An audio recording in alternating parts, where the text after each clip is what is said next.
Hello दोस्तों, स्वागत है आप सभी का KNP एनालिसिस में। तो आज एपिसोड नंबर 8 रिया डावी मैम और सत्यम गांधी सर दोनों की कॉपी हम डिस्कस कर रहे हैं। मैं एक चीज़ हमेशा बोलता हूं, डिटेल में डिस्कस करते हैं। और एक बात मैं हर वीडियो में बोले जा रहा हूं कि आप मेरा एक व्यू बढ़ा रहे हैं, मेरा एक सब्सक्राइबर बढ़ा रहे हैं, ठीक है, लेकिन आपको क्या मिलेगा इस वीडियो के बाद में? तो आपको इस वीडियो के एंड में जो टॉपिक होगा, जिस भी क्वेश्चन से रिलेटेड जो टॉपिक होगा, उस टॉपिक की क्लैरिटी आने वाली है कि जब आप उस टॉपिक को पढ़ें, खुद से पढ़ें, तो वो टॉपिक आपको अच्छे से समझ आ जाए। ये आप बात समझे कि नहीं समझे? अरे यार समझ गए होगे, क्योंकि इतनी देर में तो वो भी समझ जाती है, तो आप क्यों नहीं समझे होगे। ठीक है, शुरुआत करते हैं। जैसा कि आप देखते हैं कि ये रिया डावी मैम की कॉपी है और ये सत्यम गांधी सर की कॉपी है। दोनों कॉपी का हम सेम क्वेश्चन जो है वो डिस्कस करने वाले हैं। तो 7 एपिसोड अभी तक हम डिस्कस कर चुके हैं, यानी कि लगभग 7-8 क्वेश्चन हम डिस्कस कर चुके हैं। तो आज हम बारी है नेक्स्ट क्वेश्चन की। तो आज जो क्वेश्चन है वो पावर रिलेटेड, यानी कि हन्ना एरेंट की जो थ्योरी है पावर से रिलेटेड, उससे रिलेटेड ये क्वेश्चन है। अगर आपने अभी तक क्वेश्चन नहीं पढ़ा ही नहीं है तो पढ़ लीजिए। सबसे पहले क्वेश्चन नंबर 2C है इनकी टेस्ट सीरीज का। Power is what keeps the public realm in existence. Hannah Arendt का एक स्टेटमेंट है। In the light of above statement critically examine the relevance of Arendt's theory of power. देखो, मैं इस topic को शुरुआत करूं उससे पहले आपको एक चीज बता देता हूं, जिससे आप पावर और अथॉरिटी का एक बहुत अच्छा रिलेशन जो है वो डेवलप कर पाएंगे। आपको एक एग्जाम्पल याद होगा फार्मर्स बिल आए थे, जो फार्मर्स 3 बिल आए थे, फार्मर्स वाले जो 3 बिल थे, उनका आपको एक एग्जाम्पल होगा। अब इसमें 2 चीजें हुई थी। एक तो गवर्नमेंट ने बिल पास किया, ठीक है, और दूसरा इसमें हुआ था आंदोलन, यानी कि दूसरा इसमें हुआ था आंदोलन, या आप बोल दीजिए प्रोटेस्ट, फार्मर्स प्रोटेस्ट हुई थी। अब एक चीज समझिए, पावर तो दोनों के पास है। अगर हम नॉर्मली बोले हैं तो हम क्या बोल देते हैं कि भाई फार्मर की पावर ज्यादा थी इसीलिए गवर्नमेंट को झुकना पड़ गया, ऐसे ही बोल देते हैं ना हम नॉर्मल आम भाषा में। लेकिन हन्ना एरेंट जो है उन्होंने इस थ्योरी को थोड़ा सा अलग नाम दिया।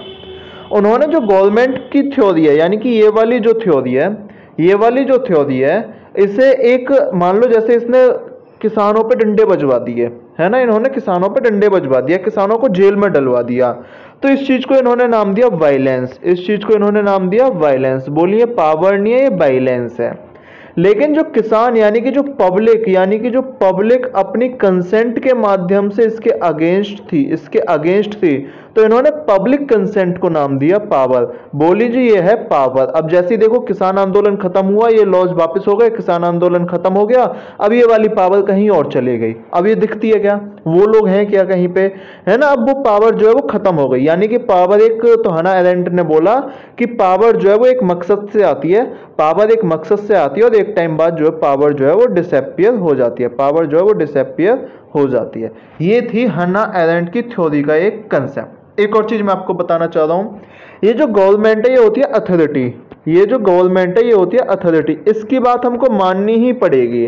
क्यों? क्योंकि ये लॉज में लिखा हुआ है, या ये आप मान लो जिसे लीगल बोल देते हैं, लीगल है, या हमने ही कहीं ना कहीं किसी ना किसी माध्यम से इसकी लेजिटिमेसी है, ठीक है, इसकी लेजिटिमेसी अपन मानते हैं। लेकिन अगर ये ही अगर इसका अपोजिशन करना पड़े तो हमने इसका नाम दे दिया पावर। जो ग्राम्स्की ने भी थोड़ा सा टच किया था टॉपिक, अगर आपको याद हो, बार ऑफ पोजीशन और बार ऑफ मैन्यूवर। ग्राम्स्की ने भी तो यही बोला था, बार ऑफ पोजीशन और बार ऑफ मैन्यूवर, कि बार ऑफ पोजीशन में आपको क्या करना है, पहले समाज जो है, सिविल सोसाइटी जो है, पहले उसमें भाई काउंटर हेजेमनी डेवलप करो, यानी कि सरकार के खिलाफ थोड़ा सा आक्रोश पैदा करो, जब भी आप एक्शन ले पाओगे, जब भी आप उस सरकार के खिलाफ लड़ पाओगे। तो ये था थोड़ा सा पावर, अथॉरिटी, लेजिटिमेसी, वायलेंस का एक मिक्सचर, जिससे आपको कुछ क्लैरिटी होने की संभावना है, क्योंकि जब आप पढ़ोगे तो शायद आसानी से चीजें समझ आ जाए। क्वेश्चन पे बात कर लेते हैं। इस पेज को डिलीट कर देते हैं यार, अगर ये हो जाए तो, मुझे लग नहीं रहा, चलो कोई नहीं, ठीक है। क्वेश्चन पे बात करते हैं। रिया डावी मैम की कॉपी है, सबको पता है, देखते हैं इन्होंने क्या लिखा है। हन्ना एरेंट का क्वेश्चन है, तो सबसे पहले इंट्रोडक्शन जो उसमें हन्ना एरेंट की बात होगी। Hannah Arendt is the only women to be recognized as a philosopher, बिल्कुल लिख सकते हैं। She belongs to the civic republican tradition, ये इंपॉर्टेंट लाइन होती है, सिविक रिपब्लिकन ट्रेडिशन, ठीक है। ये ऐसे कीवर्ड्स होते हैं जो first impression is the last impression और आंसर के फर्स्ट इंप्रेशन डाल देते हैं। ऐसे ऐसे कीवर्ड्स अपने को याद करके रखने हैं। इसमें कोई जैसे नियो मार्क्सिस्ट हो गया, या ये सिविक रिपब्लिक ट्रेडिशन हो गया, फेमिनिज्म हो गया, फेबियनिज्म हो गया, है ना, ये फेबियन सोशलिस्ट हो गया, ये सारी चीजें अपने को याद करनी है, ठीक है। मतलब इनसे रिलेटेड नहीं है ये हन्ना एरेंट से, लेकिन ऐसे ऐसे कीवर्ड्स आप याद करिए। अब हन्ना एरेंट के बारे में इन्होंने क्या लिखा कि according to her power is often associated with state. हम जो क्या मानते हैं कि जो पावर है, हन्ना एरेंट ने बोला कि वो लगभग स्टेट के साथ रहती है, लेकिन but power is actually for the people, लेकिन पावर असलियत में किसकी है, जनता की, किसकी है, जो पीपल है, नागरिक है, उनकी। तो उन्होंने पावर को तीन चीज से कंपेयर किया। सी कंपेयर्स पावर विद, पहला पावर वर्सेस स्ट्रेंथ, ठीक है। तो पावर जो है वो कलेक्टिव होती है और स्ट्रेंथ जो है वो इंडिविजुअल होती है। मैं आपको एक चीज समझा देता हूं, इसे एक एग्जाम्पल के थ्रू समझते हैं, ठीक है। पावर वर्सेस स्ट्रेंथ को एक एग्जाम्पल ले लीजिए आप पुतिन का, एक एग्जाम्पल ले लीजिए आप रसिया यूक्रेन वॉर में, एक तो ले लीजिए आप पुतिन का एग्जाम्पल, और एक ले लीजिए आप यूक्रेन सोल्जर का, ठीक है। अब आप बताइए किस में पावर ज्यादा है, यूक्रेन सोल्जर में कि पुतिन में? बताओ, करते रहो डिफरेंस, नहीं समझ पाओगे किस में ज्यादा है। तो कहीं ना कहीं ये जो कॉम्बिनेशन चलता है, एक पावर वर्सेस स्ट्रेंथ का, इसे अपन ऐसे समझाने के लिए एग्जाम्पल, ऐसे एग्जाम्पल लिखने नहीं है अगर, लेकिन जरूरी हो, आपको लग रहा है कि भाई पेज भरना है, तो आप लिख सकते हो सकता है पॉजिटिव दे जाए, हो सकता है कभी कभी धुआं भी उड़ा दे। नेक्स्ट है power versus force, where power belongs to the bird of humans and force is natural, जैसे कि फोर्स ऑफ विंड हो गया, ठीक है। तीसरा है पावर वर्सेस बैलेंस, जो मैंने अभी आपको फार्मर्स वाला एग्जांपल दिया, लिख सकते हैं, वो बेस्ट एग्जांपल है, कोई दिक्कत नहीं है। Where state used instrument of coercion to control people but power actually belongs to the people. मैंने अभी जो एग्जांपल बताया, स्टेट ने किसानों को, जो फार्मर्स राइट था, उनको दबाना चाहा था, ठीक है, दबाना चाहा था, लेकिन एक्चुअल पावर किसके पास थी? एक्चुअल पावर थी ये जो फार्मर्स हैं इनके पास। तो ये चीजें अपन समझ सकते हैं पावर वर्सेस बैलेंस का। आगे क्या लिखते हैं? Power is people acting in concert with each other. यार यही है ना, मतलब आपस में एक दूसरे से सलाह मशवरा करके कि हाँ भाई हम इस काम को करने वाले हैं, यही पावर है। People are powerful only when they are together, power is itself legitimate. People powerful कब होंगे? जब वो इकट्ठे होंगे। अरे यार एकता में शक्ति है, सबने सुना होगा ना, एकता में शक्ति है, ये सबने सुना होगा, यूनिटी इज द स्ट्रेंथ, है ना, और ये खुद से लेजिटिमेट हो जाती है। मैं आपको एक एग्जांपल देता हूं कि आप इसे कैसे समझेंगे। एक चीज मान लीजिए कि पावर के नाम पे कोई एक ऐसी चीज है जो सही नहीं है लेकिन जनता चाह रही है, जो सही नहीं है लेकिन जनता चाह रही है। जैसे मैं आपको एक चीज बताता हूं, मान लीजिए एक फॉरेस्ट है, ठीक है, ये फॉरेस्ट है, ये लो थोड़ा सा मिटा दो इसे, ये फॉरेस्ट है ना, ये जंगल है, और यहाँ पे आपके गांव या आपके शहर के आसपास कोई हॉस्पिटल नहीं है, आपके गांव आपके शहर के पास कोई हॉस्पिटल नहीं है। सरकार ने बोला कि हम इस जंगल को कटवा के यहाँ हॉस्पिटल बनाना चाह रहे हैं।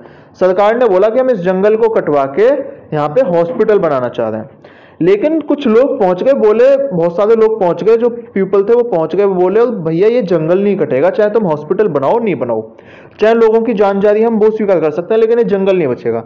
अगर आप एक चीज कॉमन सेंस से सोचो यार, आपको लगेगा हॉस्पिटल ज्यादा जरूरी है, लोगों की जान बचे, फॉरेस्ट तो आप दोबारा से कहीं और रीइंट्रोड्यूस कर सकते हो, मतलब क्या बोलते हैं उसे, दोबारा से कहीं और लगा सकते हो, ठीक है, रीफॉरेस्ट कर सकते हो, लेकिन लोगों ने बोला कि जंगल कटेंगे नहीं, तुम कुछ भी कर लो। अब ये बहुत सारे लोग, सारे गांव के लोग इकट्ठे होके आ गए, सरकार को झुकना पड़ा, उसे जंगल नहीं काटे। रीजन ये था पावर। बेशक ये आपका एक्शन हो सकता है कि सिविल सोसाइटी के भी खिलाफ हो, है ना, लेकिन ये एक्शन अपने आप में लेजिटिमेट है, क्योंकि इसका सपोर्ट बहुत सारे लोगों ने साथ मिलकर के किया है। तो इसीलिए जब पीपल टुगेदर होते हैं तो हम बोलते हैं कि पावर जो है वो लेजिटिमेट हो जाती है। चीजें समझ गए होंगे। पावर इज स्यू जेनेरेसिस, ये चीज अपने को याद रखनी है, power is sui generis, it comes and disappear on its own as and when people have to act against the state। मैंने बताया फॉर्मर्स बिल आया है ना, वो खुद से एक आंदोलन खड़ा हो गया है ना, सारे लोग इकट्ठे आ गए एक साथ, ठीक है। तो एक खुद से जनरेट हुई थी पावर, जो खुद से जनरेट हुई थी। ऐसा तो नहीं है कि कोई मेरे घर पे आया, हाँ भैया किसान के सपोर्ट में चलोगे, चलो चलो चलो, ऐसा तो नहीं हुआ ना, मेरे मन में अंदर से आया यार ये फॉर्मर्स के अगेंस्ट है, ऐसा ऐसा होना चाहिए, ये सारी चीजें समझ गए। Thus, Hannah Arendt has given a phenomenological view of power। इसीलिए उन्होंने बताया कि पावर एक फिनोमिना है, पावर एक फिनोमिना है। पावर क्या है? एक फिनोमिना है, पावर एक फिनोमिना है, ठीक है। ये कब यूज होता है? स्टेट के अगेंस्ट यूज होता है, और जब पीपल एक साथ आ जाते हैं अपन इस फिनोमिना को यूज कर लेते हैं। नेक्स्ट क्या लिखते हैं ये, her view of power is quite relevant today. ये बहुत अच्छी चीज है, मैंने अपनी लास्ट एक वीडियो बनाई है PSIR optional strategy, PSIR optional strategy, उसमें पेपर 1A की ही बात करी है अभी खाली, ठीक है। उसमें भी मैंने ये चीज बताया। अब हन्ना एरेंट का क्वेश्चन लिखो, चाहे आप प्लेटो का लिखो, चाहे एरिस्टोटल का लिखो, क्वेश्चन आप किसी का लिख रहे हो, जस्टिस, सोशल, लिबर्टी, इक्वलिटी, किसी का भी लिख रहे हो, लेकिन उसमें प्रेजेंट रिलेवेंस डालो। बिना प्रेजेंट रिलेवेंस के आपका आंसर आधा रहता है। ये चीज मैंने भी सीखी है और मैं चाहता हूं ये चीज आप भी सीखें, अगर वीडियो पे आप यहां तक पहुंचे हैं देखने के लिए, ठीक है। तो इन्होंने बोला कि her view of power is quite relevant today. अब देखना इन्होंने आज के मतलब कंटेम्प्रेरी टाइम के क्या क्या एग्जांपल दिए हैं। The power of state are increasing and leaders are becoming authoritarian. ठीक है, स्टेट की जो पावर है वो इंक्रीज हो रही है, लीडर्स जो वो अथॉरिटेरियन होते जा रहे हैं, ये चीजें आप लिख सकते हो। People acting together and participating in the civic sphere is essential and a human condition according to Arendt। अब Arendt का इन्होंने यहाँ पे लिंक किया कि भाई पीपल पार्टिसिपेट कर रहे हैं सिविक स्फेयर में, ये आज के टाइम में जरूरी है ह्यूमन कंडीशन के लिए। एग्जाम्पल, अब एग्जाम्पल के बिना तो अपन मानते नहीं है।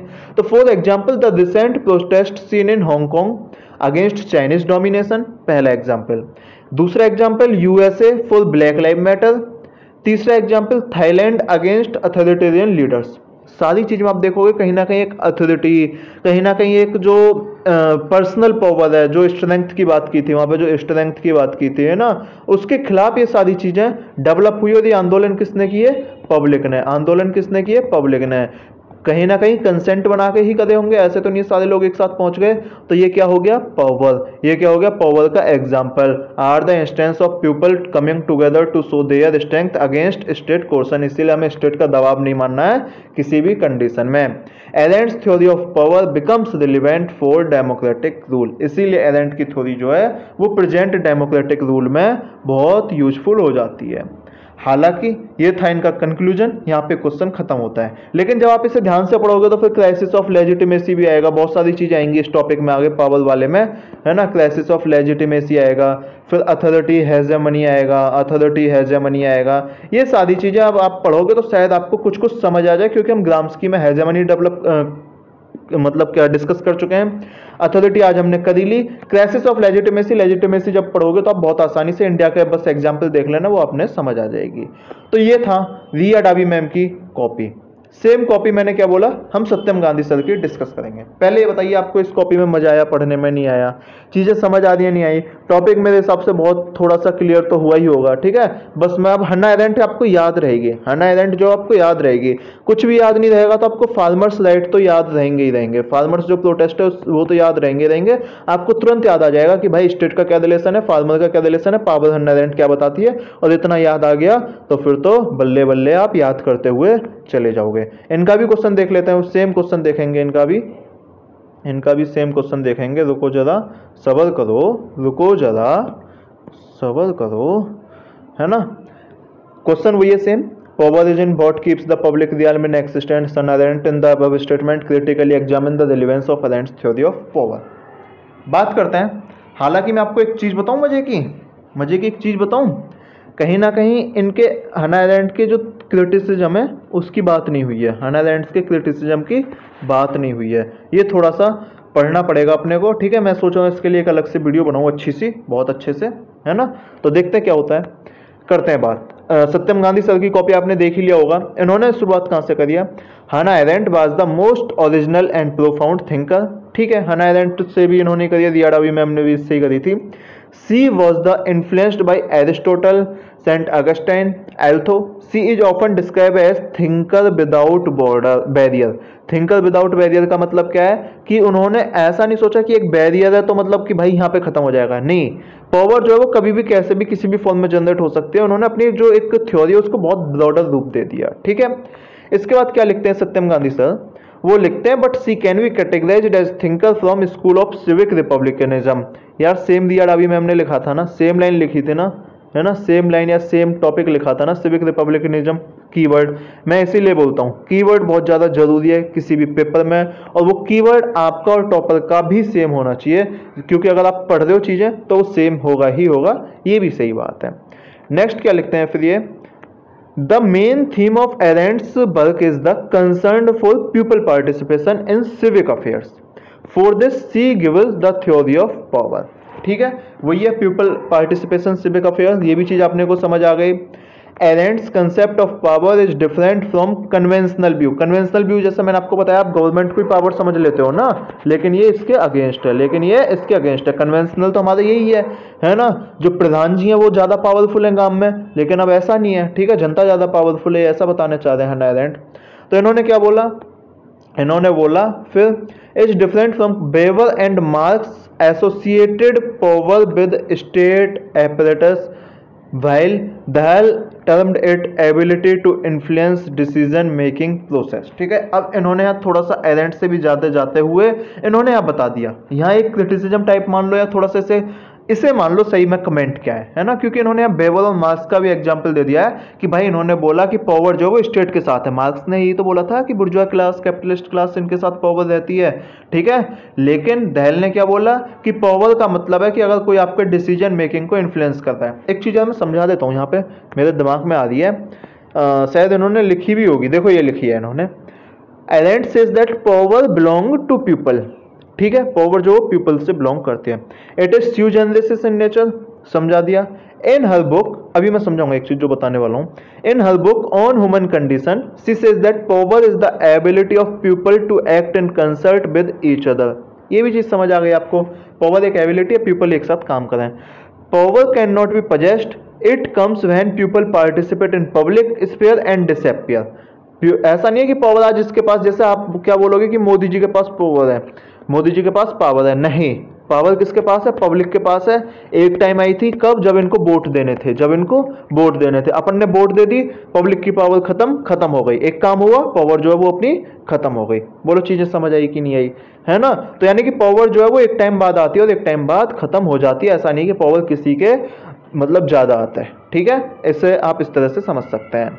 नेक्स्ट हम थोड़ा सा आगे बढ़े फिर, तो ये क्या कहता है यहाँ पे कि people participate in disappear when they go back to their personal sphere. अब यार उन्होंने वोट दिया, पर्सनल स्फीयर में चले गए तो पावर खत्म। Hannah distinguish power from authority as latter requires legitimacy. मैंने आपको बताया था ना, अथॉरिटी के पास लेजिटिमेसी है, मतलब हाँ भाई लोग मान रहे हैं, अगर गवर्नमेंट कुछ बिल ला दिया, गवर्नमेंट कुछ एक्ट बना दिया तो मैं मानूंगा उसे, यार मैं मानूंगा, क्यों नहीं मानूंगा मैं, क्योंकि वो लेजिटिमेट है, वो लेजिटिमेट। मैंने तो बोला है कि हाँ भाई गवर्नमेंट मैंने चुनी है, इसने जो भी रूल रेगुलेशन लाएगी मैं इसको फॉलो करूंगा, चुना किसने, मैंने, तो कहीं ना कहीं मैं मानूंगा, है ना। यानी कि अथॉरिटी के पास क्या है, लेजिटिमेसी है, यही चीज मैं आपको पहले समझा रहा था, ठीक है। उसके बाद वाइल द फॉर्मल, यानी कि power is always legitimate, power हमेशा लेजिटिमेट है, ये मैंने आपको फॉरेस्ट वाला और जो हॉस्पिटल वाला एग्जांपल दिया था। She distinguishes power from violence as latter belongs to the people and formal belong to the state. Violence किससे बिलोंग करता है, स्टेट से, वायलेंस किससे बिलोंग करता है, स्टेट से। और पावर किससे बिलोंग करती है, पावर किससे बिलोंग करती है, पीपल से, पावर किससे बिलोंग करती है, पीपल से। बोलो ये चीज समझ आई कि नहीं आई, है ना, यही तो इन्होंने लिखा है, बताओ यार इससे ज्यादा क्या ही समझना अपने को। एक चीज आप एक चीज देखते हो यार, जब रिया डावी मैम और सत्यम गांधी सर की कॉपी पढ़ दिया, इन्होंने सेम लिखा है, तो भाई सेम ही लिखेंगे, सुब्रता रंजन मैम के नोट्स है, उनकी भी टेस्ट सीरीज है, सब कुछ सेम होगा, ठीक है, लेकिन अच्छी बात है ये। नेक्स्ट क्या होता है फिर, नेक्स्ट होता है, इन्होंने क्या लिखा है next, she distinguish power from strength, बता दिया था, as strength is individual while power is collectivist. Ria Dabi ma'am ने भी सेम चीज लिखी था। She says that where genuine power is absent violence can emerge to fill the gap. बहुत important line है, यानी कि अगर मान लो जैसे मान लो आपको एक एग्जांपल दो, आपको ना हाथरस वाला एग्जांपल याद होगा, आपको एक हाथरस कांड हुआ था, रेप हुआ था हाथरस में। वहाँ पे एक लोकदल के नेता है जयंत चौधरी जी, है ना, मेरठ की तरफ के एक नेता है जयंत चौधरी, है ना, चौधरी चरण सिंह जो थे उनके सुपौत्र हैं जयंत चौधरी। अब ये हाथरस गए थे, ये हाथरस गए थे। अब यहाँ पे क्या हुआ, पुलिस ने बजा दिया इन पे डंडा। हाथरस गए और पुलिस ने बजा दिया इन पे डंडा, कस के बजाया भाई साहब, है ना, मजेदार डंडा बजा था। अब पुलिस ने डंडा क्यों बजा दिया, क्योंकि वहां पे पब्लिक इतनी नहीं थी, पब्लिक की इतनी कंसेंट नहीं थी कि जयंत चौधरी के साथ आ सके और जयंत चौधरी के साथ बहुत सारी पब्लिक इकट्ठी हो जाए। अब पब्लिक यहाँ पे पावर जो वो एब्सेंट हो गई, यहाँ पे क्या हुआ, पावर जो वो तो एब्सेंट हो गई, है ना। अब यहाँ पे पावर एब्सेंट हुई तो इस जगह को कोई फिलअप भी करनी थी, और वो इस जगह किसने फिलअप करी, स्टेट के वायलेंस ने। वो जगह किसने फिलअप करी, स्टेट के वायलेंस ने। तो ये जो चीजें होती हैं जहाँ पे पावर एब्सेंट होती है, जहाँ लोगों का एक साथ आना दिक्कत में होता है, वहां पे पुलिस आप पे डंडा बजा देती है। इसीलिए बोला जाता है कि जो पावर है, इसीलिए क्या बोला जाता है कि जो पावर है, इसीलिए बोला जाता है कि जहां पावर एब्सेंट है वहां वायलेंस जो है वो फिल द गैप करेगा, इमर्ज होगा। Next, Hannah Arendt's concept of power assume great relevance in the current time. यार बिल्कुल, रिया डाबी मैम ने भी ये पॉइंट टच किया था, सत्यम गांधी सर ने भी किया है, मैं सेम दोबारा बता रहा हूँ, कंटेम्प्रेरी टाइम से रिलेट करो। Where public sphere is on decline, to combat totalitarian tendencies around the world, it is essential that people come together and deliberate on public issues to hold their government accountable। यानी कि जहां जहां आपको लग रहा है कि भाई टोटलिटेरियन, जैसे नरेंद्र मोदी जी के खिलाफ अगर आपको लग रहा है कि ये सरकार थोड़ा सा टोटलिटेरियन अथॉरिटेरियनिज्म की तरफ जा रही है, तो आप आओ इस सरकार के खिलाफ रिवॉल्यूशन करो, इस सरकार के खिलाफ रिवॉल्यूशन करो और इस सरकार को हटाओ। ठीक है, तो ऐसी ऐसी चीजें, मैं नहीं बोल रहा इस सरकार को हटाओ, मैं एक एग्जांपल दे रहा हूँ। सेम भाई अशोक गहलोत का भी ले लो, कांग्रेस का, है ना, कहीं आप मुझे फिर, है ना, कहीं कर दो कि आ जाओ भाई एक लाइन में, है ना, तो ऐसा मत करना यार। ठीक है, मोदी जी के भक्तों, ठीक है, कोई दिक्कत नहीं है। हाँ, तो ये चीज समझ आ गई अपने को। फिर नेक्स्ट, दस एरेंट्स concept of power has great significance in today world. Conclusion है ज़्यादा, ठीक है, मतलब ये बहुत अच्छा कंक्लूजन था प्रेजेंट पे जो इन्होंने खत्म किया कि गवर्नमेंट को अकाउंटेबल बताओ, इसीलिए एरेंट के कंसेप्ट जो है वो टुडेज वर्ल्ड में ग्रेटेस्ट सिग्निफिकेंस रखता है। चीज़ें समझ आई होंगी मेरे हिसाब से, वीडियो भी आपको अच्छा लगा होगा। अगर अभी तक आपने चैनल को सब्सक्राइब नहीं किया है तो इस चैनल को प्लीज़ सब्सक्राइब कर देना, जैसा हर यूट्यूबर का कहने का धर्म होता है, सब्सक्राइब करो भाई, है ना। आप लोग सब्सक्राइब नहीं कर दो यार, इस चैनल को सब्सक्राइब करो, वीडियो को लाइक करो, शेयर करो, ठीक है, और कमेंट करो जो भी आपके पर्सनल क्वेश्चन है। पर्सनल नहीं मतलब ऐसा थोड़ी कि आपकी जीएफ भाग गई मैं आपको सॉल्यूशन दूंगा, है ना, लेकिन कमेंट करो जो भी टॉपिक से रिलेटेड कोई दिक्कत है। तो मिलते हैं नेक्स्ट वीडियो में नेक्स्ट क्वेश्चन के साथ। धन्यवाद।